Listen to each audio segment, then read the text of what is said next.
राधे राधे दोस्तों, आपका कठिन पथ में स्वागत है। भक्तों, वीडियो को लाइक, चैनल को सब्सक्राइब करना ना भूले। यही देख करके बार बार आपको समझाया जाता है, ए भाई चूक मत करो। किसी से वैर थोड़ी है, द्वेष थोड़ी है। कोई संत यदि आपसे बात करता है तो आपके ऊपर कृपा नहीं, क्यों बात करेगा? क्या लेना है? आपको लगता है हमारे द्वारा कुछ चलता है, हम कुछ है? नहीं नहीं, भ्रम मत करिए, कोई भ्रम मत करिए। आपके लिए वो आपसे बात करते हैं, आपके कल्याण के लिए आपसे बात करते हैं, आपके कल्याण के लिए वो आपको डांटते हैं, आपके कल्याण के लिए आपको दुलार करते हैं। दोनों बातें समझ लीजिए। जो लाडली लाल में चित्त लगाए हुए हैं उनको कहीं किसी सुख की आकांक्षा नहीं। सच्चाई से समझ लीजिए। अगर वो सुख का कहीं खेल खेलते तुम्हें नजर आ रहे हैं, वो तुम्हारे लिए, तुम्हें दुलार कर रहे हैं, निकल चलो। तुम्हें डांट रहे हैं, निकल चलो। तुम्हें प्यार कर रहे हैं, निकल चलो।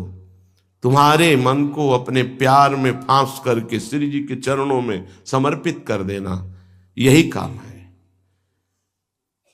ये सब संतों का यही कार्य है। तुम्हारे संसार के प्यार में फैले हुए मन को समेटकर अपनी वाणी, अपने प्यार के बल से उसे प्रियालाल के चरणों में समर्पित कर देना। पर आपके अंदर ये चाह हो जाएगी, तभी आप उस प्यार को समेटने में सहयोग दे पाएंगे। मुझे अब इस ब्रह्मा के रचे हुए माया से मुक्त होना है। पर आप तो इन्हीं खिलौनों में राजी हैं, और जब इन खिलौनों से मन को हटाने की बात कही जाती है तो आपको बुरा लगता है। आपसे जिसे कहा जाता है कि अब आप ऐसे रहिए, मनो चिन्हारो नाय, तो आपको लगता है कि हमारे संबंधों में प्रहार कर रहे हैं। तुम्हारे संबंध जितने हैं इनका प्रहार पहले हो चुका है काल के द्वारा, तुम इनको नहीं रोक पाओगे। काल पहले ही काट चुका है सारे संबंध। बस तुम संबंध का राग लेकर के यहां से जाओगे, दुर्गति हो जाएगी। और संबंध को प्रियालाल के चरणों में समर्पित करके जाओगे तो सदगति हो जाएगी, अनुराग हो जाएगा। जो आसक्ति संसार के संबंधों में है, वही आसक्ति जब संत महापुरुषों से हो जाती तो मोक्ष का खुला हुआ द्वार, ये भगवान कपिल देव जी कहते हैं। आप अपना अधिकार अपने में मत रखिए, गुरुजनों को दे दीजिए। अब हमारे जीवन की बागडोर आपके हाथ में है, आप जिस दिशा में चाहें ले चलें। हमारा केवल आपकी आज्ञा पालन करना कर्तव्य। तो कह रहे कदापि चिन्मयादुपरि चेत स्पृहा रोहणे। यदि तुम्हें इस चेतन अचेतन जगत से मुक्त होने की इच्छा जागृत हो गई है तो पहला, स्नेह का संबंध किसी से मत रखिए। स्नेह का संबंध केवल प्रियालाल से रखिए। वही स्नेह जो माता में, जो पिता में, जो भाई में, जो बंधु में, पत्नी में, पुत्र में, वही स्नेह प्रियालाल को चाहिए। आप और सब कुछ दो, भगवत प्राप्ति नहीं होगी। ये स्नेह दे दो तो भगवत प्राप्ति पक्की हो जाएगी। सबसे स्नेह करो श्यामा श्याम के संबंध से। हमारा स्नेह का संबंध श्यामा श्याम से, श्यामा श्याम के संबंध से स्नेह कोई फर्क नहीं पड़ेगा। पर आपको अभी ये कला नहीं आती है।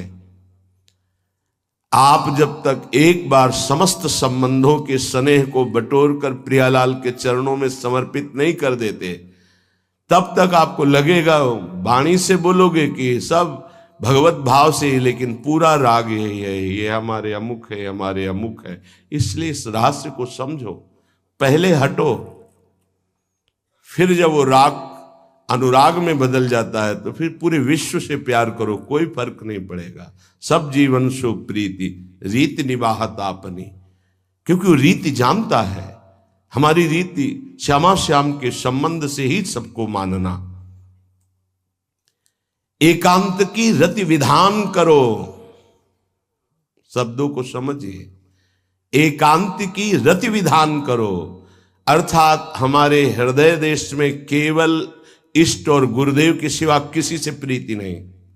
पर बहुत इस बात से हम कमजोर हैं। कहीं न कहीं हम अपनी प्रीति, हमारा दोस्त है, हमारा मित्र है, हमारा रिश्ता है, हमारा संबंध है, तो श्री जी करुणा करके आपको लाई अपने संबंध पुष्ट करने के लिए। फिर भी आप अज्ञानवश उन्हीं संबंधों को पुष्ट करते हैं जिससे आपकी दुर्गति हो जाए। जो आपके, अरे एक हिरन के बच्चा के संबंध ने एक जन्म नष्ट कर दिया, फिर और किसकी बात करें। इसलिए एकांत की रति विधान करो। एकांत की आपकी रति हो चुकी है, इसका परिचय आपके सामने भारी विपत्ति आई, मन केवल श्री जी में, भारी संपत्ति सुख संपदा केवल श्री जी में मन, यह है एकांत की रति। अब उसको कोई विचलित नहीं कर सकता। जहां विषयी जन रहते हैं, विषयी जन संभाषण करते हैं, उस स्थान में, उस भीड़ में, उन लोगों के बीच में अरुचि हो जाना। रतिम मदन मोहने विदधताम तदेकांतिकीम।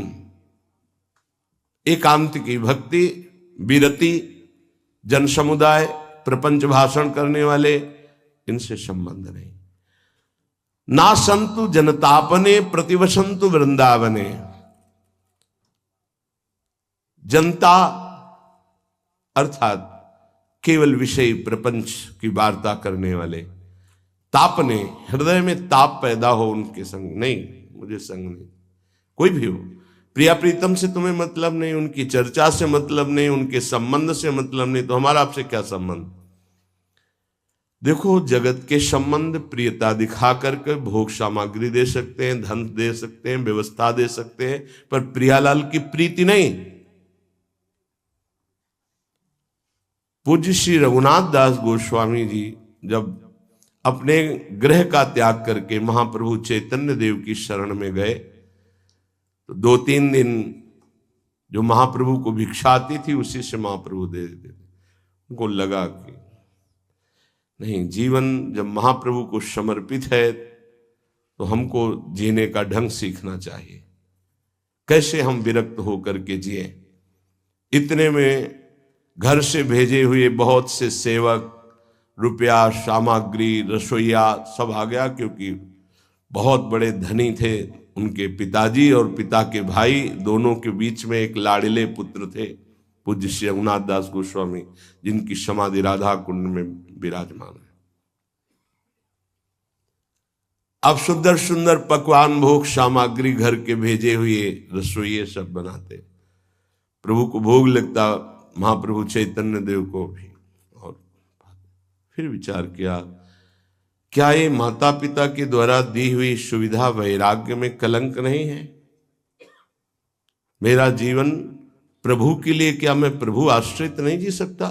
जब विरक्त हो गया तो माता पिता के द्वारा दी हुई भोग सामग्री से जीना निषेध है। प्रवृत्ति और निवृत्ति 2 मार्ग हैं। प्रवृत्ति मार्ग में स्वयं अधिकार हो जाता है पुत्र और पुत्री का माता पिता की संपत्ति पर, निवृत्ति मार्ग में नहीं, स्वीकृत नहीं है। निवृत्ति मार्ग में स्वीकृत नहीं। जिसने इस स्वीकृति को स्वीकार किया वो कच्चा ही बना रहता है पूरे जीवन, पक्का वो कच्चा बना रहता है। ये दृढ़ बात समझ लीजिए। आज तक इतिहास है विरक्तों का।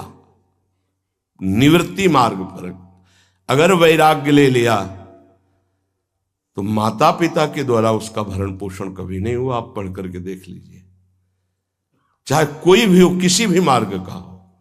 जब रत्नावती जी ने, उनके लिए चिट्ठी आई, पुत्र ने भेजा कि पिता ने सभा में मुंडी का पुत्र कह के कहा, मतलब सन्यासिनी का पुत्र कह के, माता हमारी इस नाम की रक्षा करना।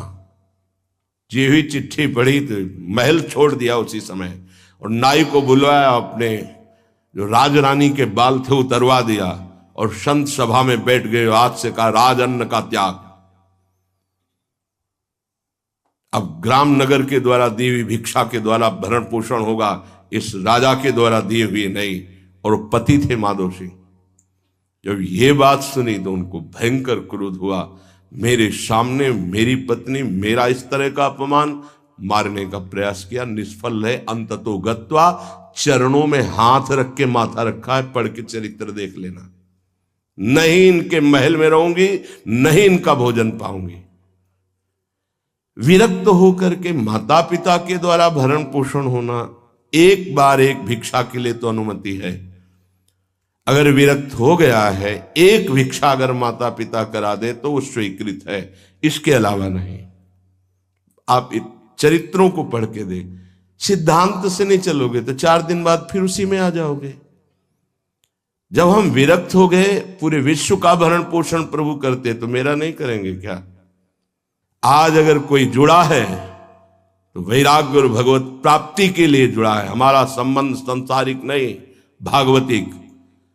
जिस मार्ग में हम हैं उस मार्ग में। रघुनाथ दास गोस्वामी को 2-4 दिन हुए, फिर अंदर आग लग गई। नहीं, पिता के द्वारा दिए हुए वैभव को नहीं भोगना, वापस। अब कैसे जिए? तो जहां सिंहपौर पर जगन्नाथ जी के सब भिक्षुक खड़े होते थे, उन्हीं के बीच में खड़े हो गए। अब जो बांटते हैं तो उनका स्वभाव है लेने वालों का दौड़ दौड़ कर आगे लेना। कभी कभी मिलता, उनको शांत खड़े रहते तो पा लेते, नहीं मिलता प्रसाद तो भूखे रह जाते। फिर विचार किया, इसमें खड़े होकर के भी एक वृत्ति बनी रहती कि आने वाला देगा, ये भी ठीक नहीं। एक जगह अन्न क्षेत्र में अन्न बंटता था, वहां से जाके लाने लगे। फिर विचार किया, विवेक धैर्य नहीं लेने देता। यार हम यहां कोई सेवा तो करते नहीं, क्योंकि भरपेट अन्न पाने का जिस क्षेत्र में अधिकार है तो वहां सेवा करना जरूरी। चाहे पोछा लगा दो, चाहे पत्तल फेंक दो, कोई सेवा वहां करनी चाहिए, तभी आपका वैराग्य सुरक्षित रहेगा, नहीं तो फिर ठीक नहीं है। वहां अन्य क्षेत्र में भी छोड़ दिया भोजन लेना। आप कैसे जिए? तो रात्रि में जो महाप्रसाद गाय को डाल दिया जाता था, गाय भी छक के जब नहीं पाती थी तो वो रात्रि के 10-11 बजे निकलते और वो महाप्रसाद जो पड़ा रहता उसको उठा के लाते, जल से धोते, सड़े सड़े निकाल के चावल, फिर उसे पाते। महाप्रभु ने पूछा, गोविंद, गोविंद दास सेवा में रहते, गोविंद ये रघु अब क्या पाता है? बोले प्रभु बहुत वैराग्य से रह रहे। बताया तो उनका, अच्छा ऐसा अमृत अकेले अकेले पाता है, हमको कभी निमंत्रण नहीं दिया, अब हम चुपके से छीन के पाएंगे। महाप्रभु चले रात्रि के जब वो कटोरे पे इतने से चावल सही निकाल कर पानने में लगे थे, पीछे से महाप्रभु गए, से लिया। अरे प्रभु आपने, उनका इतना स्वादिष्ट अमृत पाता है और मेरे को कभी निमंत्रण नहीं दिया, निहाल कर दिया। उनके लिए आया, सोवत हु रसना रटे राधा कृष्ण सुनाम। वो जब सोते थे तो उनकी जबान से राधा कृष्ण राधा कृष्ण राधा कृष्ण। ये इस मार्ग के पथिक, निवृत्ति मार्ग और प्रवृत्ति मार्ग में अंतर है। आप लोग इस बात को समझें। निवृत्ति मार्ग श्री जी के भरोसे का है, आप विश्वास कीजिए। जब इष्ट के भरोसे में है तो जिनकी पलक झपकते अनंत ब्रह्मांड रचना हो जाती, उनके लिए कोई ये बड़ी बात हो गई क्या? ये कोई बड़ी बात है उनके लिए? हम उनका भरोसा त्याग करके निवृत्ति मार्ग के हो करके और परिवार के द्वारा भरण पोषण हमारा हो, भाई ये तो नहीं समझ में आता। भरोसो दृढ़ इन चरणन केरो। निवृत्ति मार्ग तो निवृत्ति मार्ग, प्रवृत्ति मार्ग तो प्रवृत्ति मार्ग। प्रवृत्ति निवृत्ति, निवृत्ति में प्रवृत्ति, बहुत समझकर संभल कर चलना पड़ेगा। जो मार्ग भगवान ने बनाया उसके अनुसार। तो कह रहे न संतु जनता, तुम्हारा व्यवहार जनता से नहीं होना चाहिए। व्यवहार शून्य व्यवहार है, ध्यान रखना। दसियों हजार लोगों के दर्शन होते हैं, एक का भी परिचय नहीं है। हजारों लोगों से संभाषण है, एक भी हमारा मित्र नहीं है कि ये हमारा है, तुम लोग इसके साक्षी हो। ये हमारा बंदा है, एक भी नहीं। साफ श्री जी के हो, श्री जी से संबंध है, मैं सिर्फ एक नौकर हूं। श्री जी की बात आपको बता देता हूं, आपकी बात श्री जी को बता देता हूं। हमारे श्री जी, इसके सिवा कोई नहीं। एकांत की रति, जनता से संबंध रहित, श्री जी के संबंध से सब जीवन सो प्रीति। श्री वृंदावन में वह चिदानंद रस को प्राप्त होता है। यह है रहनी। वृंदावन इह विधि बसे, तज के सब अभिमान, तृणते नीचो आपको जाने सोई जान। ये समझ जाओ किस बात का आश्रय लिए हो। जिनको ब्रह्मांड रचने में सेकेंड नहीं लगाए, वो हमारी प्रियाजू के अधीन है। हमको कुछ अपनी व्यवस्था के विषय में सोचना, मानो शरणागति के विषय में आपको अविश्वास, कलंक है ये बात। हे, बिल्कुल भरोसे पे हो जाओ, फिर सामने देखो क्या होता है। बिल्कुल भरोसे पे हो जाओ।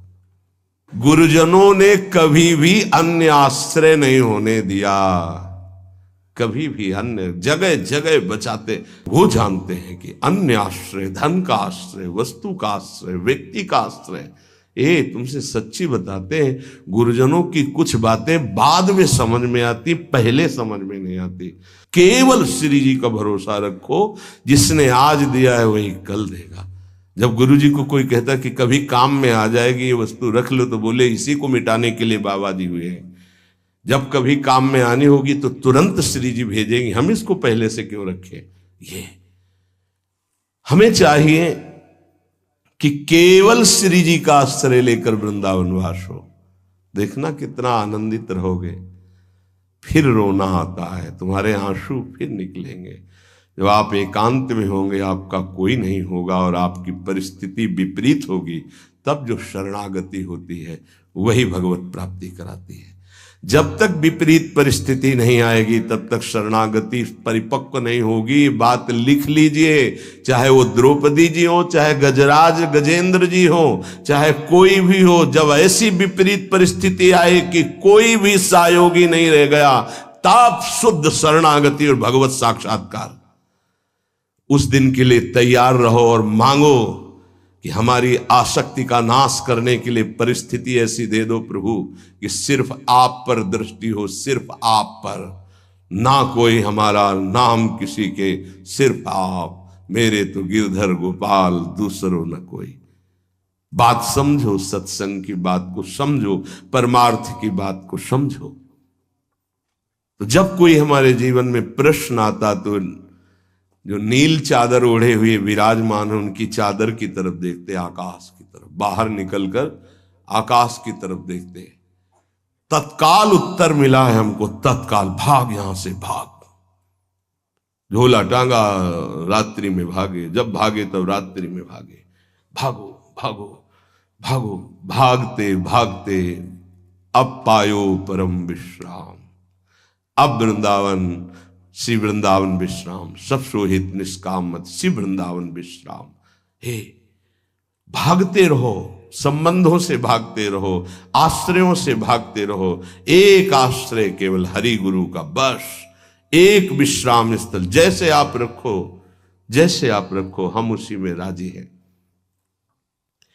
समस्त प्राणियों को वृंदावन के नमस्कार बुद्धि से देखो। देखो यहां की रहनी, वृंदावनी विधि बसे, तज के सब अभिमान, तृणते नीचो आपको जाने सोई जान। तृण से नीच अपने को जो जानता है सबको नमस्कार करेगा। और सच्चाई में देखो तो ऐसा ही है, कुछ नहीं है। कोरा अहंकार केवल है। क्या है हमारे अंदर? कुछ नहीं। अगर गुरु कृपा न हो, प्रियालाल की कृपा न हो, तो कुछ नहीं। हाथ उठा के कहते हैं कोई बल नहीं है। बल है तो वो है, नहीं तो वो नहीं, तो कुछ बल नहीं।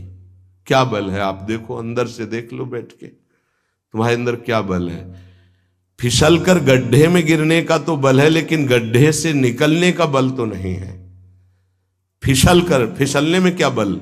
फिसल कर गिरने का तो है, लेकिन गिर के संभलने का बल, ये केवल गुरु का बल है, ये केवल इष्ट का बल है। इसलिए श्री धाम वृंदावन का आश्रय और वास स्वीकार करो। सबसे छोटा अपने को समझो, समस्त प्राणियों को नमस्कार करो। क्यों?